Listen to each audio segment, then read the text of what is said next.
Okay, today I'm talking about your God self, and this was a subject that was suggested by Deanne, who is wanting me to address the differences or the similarities or what we mean by spirit, soul, creative life force, God, all of the terms that we use. How and why do we differentiate these things? And it's not an easy question to answer. I don't struggle with it at all. I can understand how God is a universal presence expressing through each individual, whether it be a person or a flower, and that each of the expressions has different capacity to express that infinite intelligence. And we would place the human being at the top of the food chain in that regard, and that we have this wonderful capacity of imagination, which when we're not using it to be creative, we usually are destroying ourselves with it. But that sets us apart from all of creation. We have a level of the imaginative faculty that is surpasses about everything else. But it's all governed by one source, and that's what can be confusing, because we are looking at a world that expresses itself in many ways. And you get into Hinduism and some other religions, and there will be multiple gods, and when you understand what they mean by all that, it makes sense. But to a Westerner, some of the Eastern ideas are a little bit foreign. Actually, they are foreign. But they're not wrong, and they're not bad if we understand what they are. To say that you have to be a Christian to get to heaven, I would debate that, because I think we're already there. We're already in that place. We're in the kingdom of God right now. And we're not seeing it. As the Gospel of Thomas says, the kingdom of the Father is spread out upon the earth, and we just don't see it. So the message of a person like Jesus was, here's how to see it. And he talked about God as a father, not meaning he was a male human figure, but he was a provider, a creative source. It's a way to think about God. And for us, that may not make a lot of sense, as much sense as maybe it made to the people of Jesus' day, because we're into this whole pronoun thing, and we're all very confused by that by now, I think. But the Bible refers to God as male because the Bible was a masculine culture. It comes out of that. So we have to translate that, but what's happened is we've grown up with this idea of God as a big old powerful man in the sky, and that we definitely want to stay in good favor with. So we're having to think of that in contrast to what Jesus said, God is spirit. It has nothing to do with a big old man in the sky. It's an energy, it's a field, and it's a whole different way to think. And though we know the terms, we know the ideas behind that, we still will often revert back to the God as the big old man, like the little girl said, I sometimes need a God with skin on. And I understand that. Sometimes it's helpful to pick up a book or some reminder of what our relationship is to God, that things are in divine order, that life is working out in ways that are for the best and highest of all. We don't always see that, and we don't always see the presence of God, because we see with our physical eyes what can only be seen intuitively with our spiritual eyes.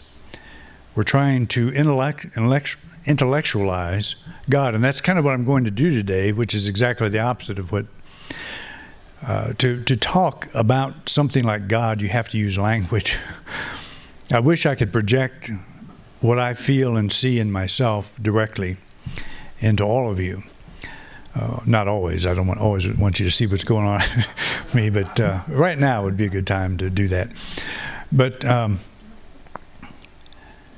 we don't do that. They say with the near-death experience, that's the way communication occurs. That it's direct, telepathic communication. Words are never used, but the whole thing is known. The whole conversation is known, and that's an interesting idea. But we say God is spirit, or Jesus used that phrase.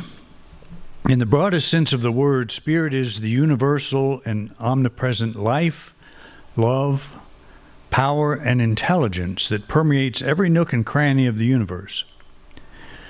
I refer to it as the creative life force because it expresses as all the countless forms of creation that we see, including ourselves. So it doesn't matter what we think about God. When we approach the whole idea from this perspective, we can never leave the presence of God. God can never abandon us. It's impossible. If it were possible for God to withdraw from any one of us, we would disappear. We would vanish into nothingness. And that's not possible. So this whole idea that we are born in sin and we have to overcome that or we won't be accepted in the kingdom of God is false based on that understanding. That's omnipresence, God everywhere present equally at the same time. There's no place that I can be where God is not. There's no place where God cannot be. We have a hard time with this because we are physical beings that are here in church right now, not at our home, not somewhere else. Well, we may be somewhere else in our thinking. I hope I keep your attention here for a time. But with our mind, we can wander, but we are so used to thinking of time and space that we're in it. We're locked in that it's very difficult for us to think of God as being everywhere present at the same time. And I've shared with you the illustration of mowing your grass. You mow several 100,000 blades of grass. I just did that this week, in fact. So how does that divine energy that brings the grass back, how does it know to deal with these individual blades? It's omnipresent. And it's not just in our yard. It's in your yard. It's in the yards of everyone in China, if they have yards. I'm not even sure they have yards in China because there's so many people. But it is everywhere present, and we can understand that. And when I mow my grass, it doesn't slow down the power. It doesn't slow down the availability. So we think of God in these kinds of terms, and that's kind of foreign to the old man in the sky image that many of us grew up with. I should say I grew up with it. I was pretty much grew up in the Baptist church. And it wasn't hellfire damnation. It wasn't that kind of Baptist church, but it was just a general understanding that if you don't believe, you are going to hell. It's just not it's a thing, you walk the straight and narrow while you're here, and we'll do our best to help you do that. But I have come to realize that no matter how much I might screw this life up, that I'm still in God and God is still in me. That there's nothing I can do to break that relationship of oneness with God. Nor is there anything I can do to change the nature of God. In other words, if God is love, God's not going to suddenly become angry because of something I did. If I can make God angry, that would make me a pretty powerful person. But that's the perception. We have given God these human-like qualities that we are able to make God angry. And we treat God as a human being. So we're having to shift into God as an energy field. God as a presence. God as life, love, power, and intelligence. Not centered anywhere, but centered everywhere. And that's a very important distinction to make. I think they need to be shown where things are down there. Okay.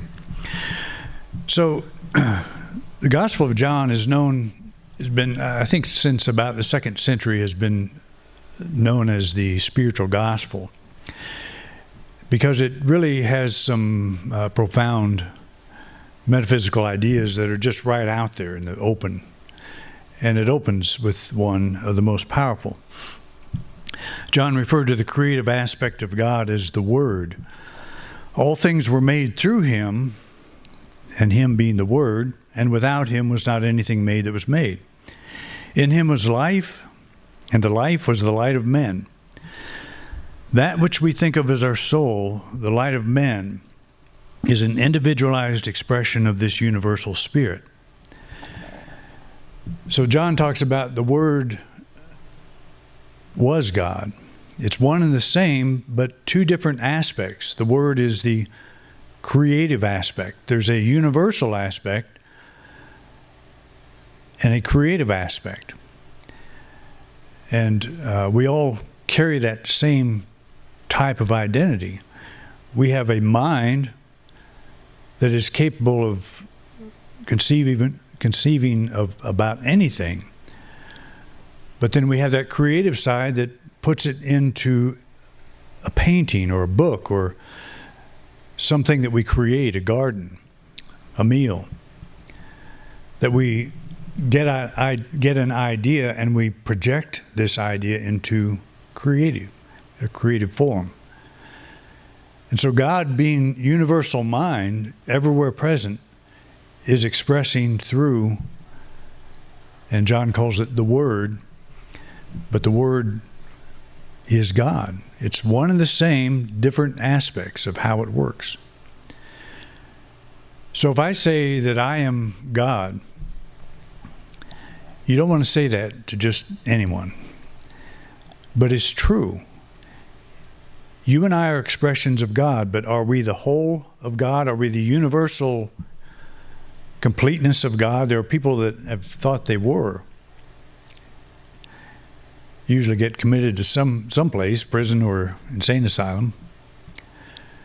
But it is true that you and I are expressions of the Word, that pure life energy that we call God, the very essence of our being. It's not our thoughts, not our emotions. It's our essence, our spiritual essence. And that's been commonly referred to as the soul. You may not like that word. It's an old word. I like it. Call it your divine self, call it the Christ, call it whatever you want. But I like soul, and that's why I wrote the book, The Complete Soul.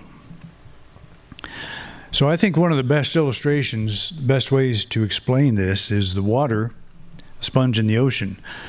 The water that permeates the sponge, let's call it the soul, is the same as the water of the entire ocean. The difference is that the water in the sponge is localized. This localization, however, does not affect the relationship of oneness between the localized water and the ocean. In a very real sense, we are like a sponge in water, but we're permeated with spirit, and that is our very essence. And I think, to me, this has always been a very good way to understand this, the sponge in the water. And think of the soul as that water that's immediately in that sponge. And we know that it flows in and out, that it's not permanent. There's some breakdowns to this analogy, so we don't want to get too anal about it.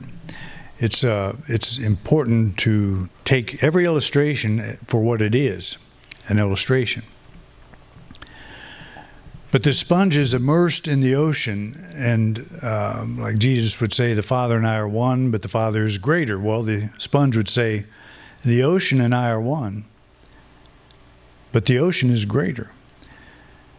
And the sponge is saying that water that's in me is the same as the whole ocean, but I'm not the whole ocean. I'm one with that. And so that's how we think of God. When we would pray, for example, we don't project our thoughts to the sky someplace or to some distant place. We do our best to become aware. that I am in the Father, or I am in Spirit, and Spirit is in me. Spirit is life, love, power, intelligence. Combination of all of these things, or any one of them, is the answer to everything I seek. If I'm needing greater health, I would probably focus on life. God is life. God is the life expressing is my health. I've talked about love as being that activity that draws to me that which is for my highest good and dissolves that which is not. If it looks like something that's important to me is dissolving, I would say love is in charge, that maybe that needs to dissolve. Maybe I need to take a new look at this thing. But as it is dissolving, something for my greater good is being drawn to me right now. So I would focus on love. If I'm feeling powerless, that feels like my life is on top of me and I'm a victim, I would affirm the power of God is now present, working through me. It's not something I have to pull down from the sky. It's something I have to awaken in myself. And one of the best ways to awaken it is to speak about it, to affirm it. Prayer means to make an adjustment. Comes from the Aramaic word slotha, to make an adjustment or to set a trap. So I'm adjusting. I am not the powerless victim. The infinite life of God is now expressing through me in intelligence. You're in a situation where you don't know what to do, and you say, I don't know what to do. Well, that's not a real good affirmation to invoke intelligence. It's much better to say, I know what to do, and I do it. Then you're opening yourself. You're not saying, God, would you get on the job and make me a little smarter? You're saying infinite intelligence is present now. And the way I stir it up is by affirming it. That which is in me is greater than that which is in the world. I know what to do and I do it. And we not only speak such words, but we pour our faith into those. We pour our expectation into that direction. So God is not something we bring into our lives. It's something we awaken to. And we can focus on the different aspects of God, but to just say it's all in divine order and say that with absolute resolution, a letting go. We truly experience a letting go. So what am I? The challenge we have is that we identify ourselves as the water-filled sponge rather than as the ocean water that is presently localized within the sponge. So when I say I, am I referring to the sponge or am I referring to the water that's within me? And see, that's where people get confused with a person like Jesus. Sometimes, well, quite often, he spoke from the I attached to the water. And people thought he was a blasphemer. They were hearing what he had to say from the ears of the sponge. And they were seeing him as the sponge, not as the water. But I believe his whole ministry was about waking people up to the fact that they're the water, not the sponge. That there's something more to all of us. And this is what he was talking to the woman by the well, about the water, that you could drink this water and you can quench your thirst today, but the water that I have to give will quench your thirst permanently. It wells up into eternal life. It's a awareness of your connection with something greater than what you think you are. And that's, to me, his whole ministry. He wasn't here to prove he was something greater than all of us, like another species. He was one of us. And he wasn't saying the things that I'm doing you can't do, obviously, because you're not a son of God.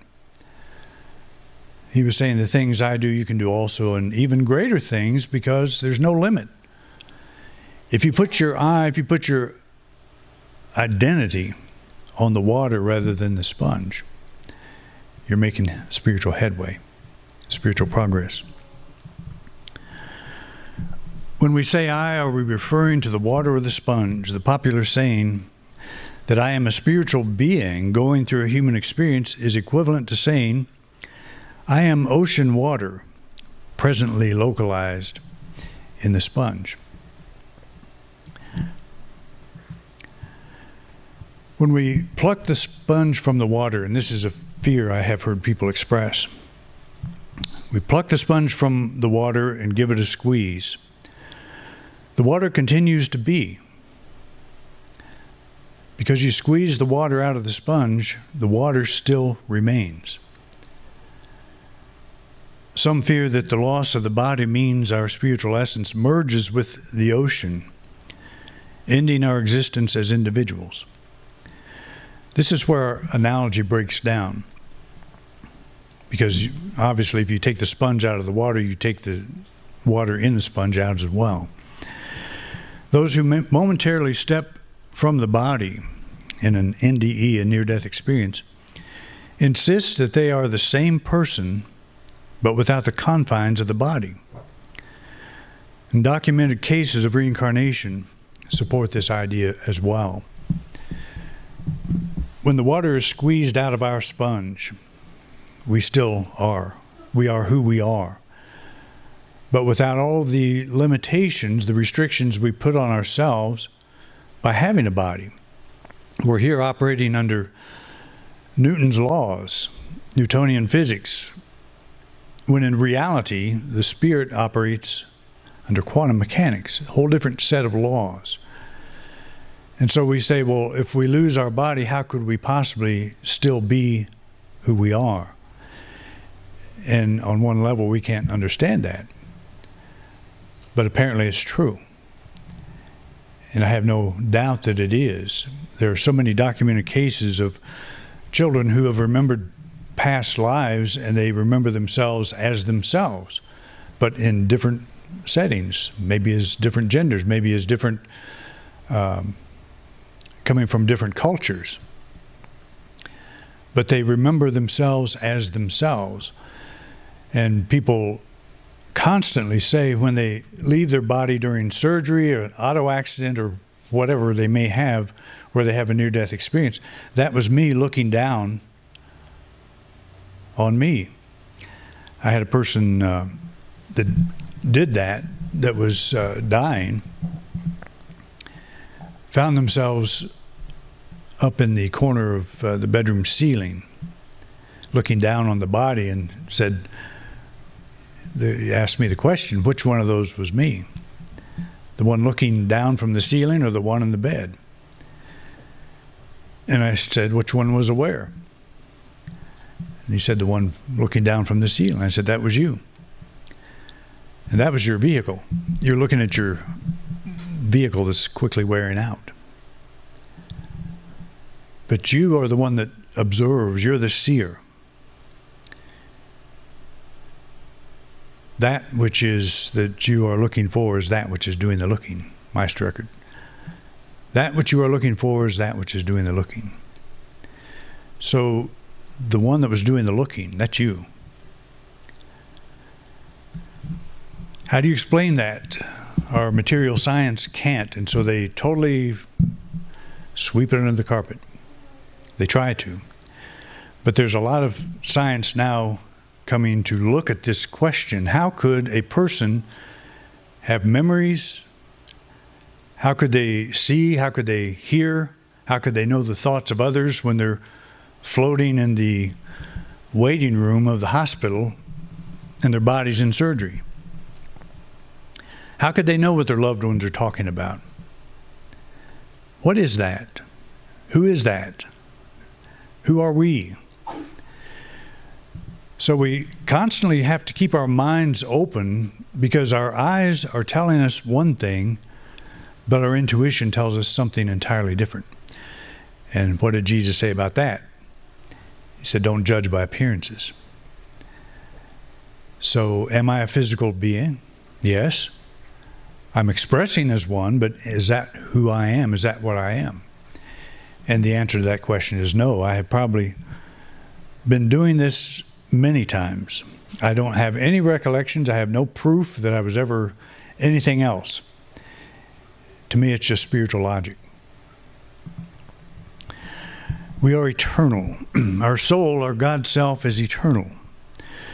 The most productive spiritual endeavor is to bring this perspective from the realm of conjecture and make it a reality. This, I believe, is what Jesus was referring to when he spoke of the need to be born again. And I absolutely believe that. I think this whole born again thing, you type in a born again search, you'll see people with their hands up praising Jesus and all of that. And I don't want to discount that. If it helps you, do it. But there's something so much deeper than that. The new birth is learning to see intuitively rather than just intellectually.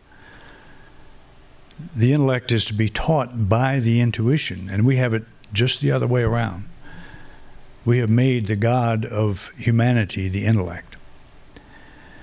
And so when it comes to things like understanding spirit, and people get into religion and the intellect looks at it and says, this is all myth, this is all garbage, I don't want it. They become atheists.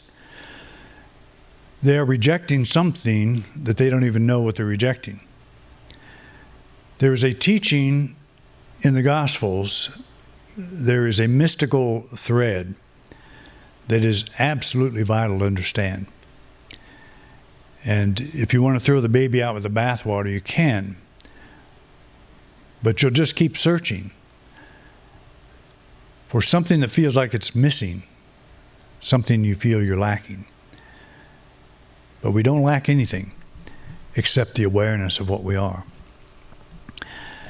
So that's the God self, and that's whether it answers any questions or raises a few more, that both are good. So we just continue on this journey. All right? Thank you for coming out. Thank you for watching this week's program. If you enjoyed this video, please share it with others.